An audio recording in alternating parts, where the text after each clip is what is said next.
مسجد اقصیٰ جو ہے یہ ہمارا پہلا قبلہ کہا جاتا ہے. Is it true? غلط ہے. یہ قبلہ اوسط ہے.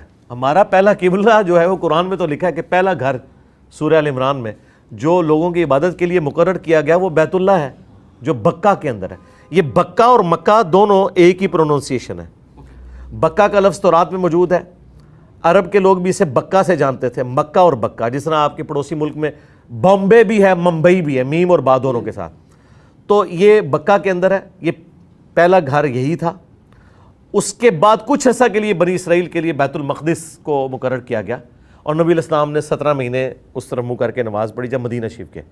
پھر نبی علیہ السلام نے دوبارہ جب دعا کی تو وہ قبلہ واپس آ گیا, ابراہیمی قبلہ. یہ تو قرآن میں لکھا ہوا ہے کہ ہم نے یہ قبلہ اس لیے چینج کیا تاکہ اہل کتاب کوئی تمہارے اوپر حجت قائم نہ کریں, کیونکہ انہیں بھی پتا تھا کہ حضرت ابراہیم کا قبلہ خانہ کعبہ تھا. تو ابراہیم علیہ السلام پہلے ہیں, یہودوں نے سارا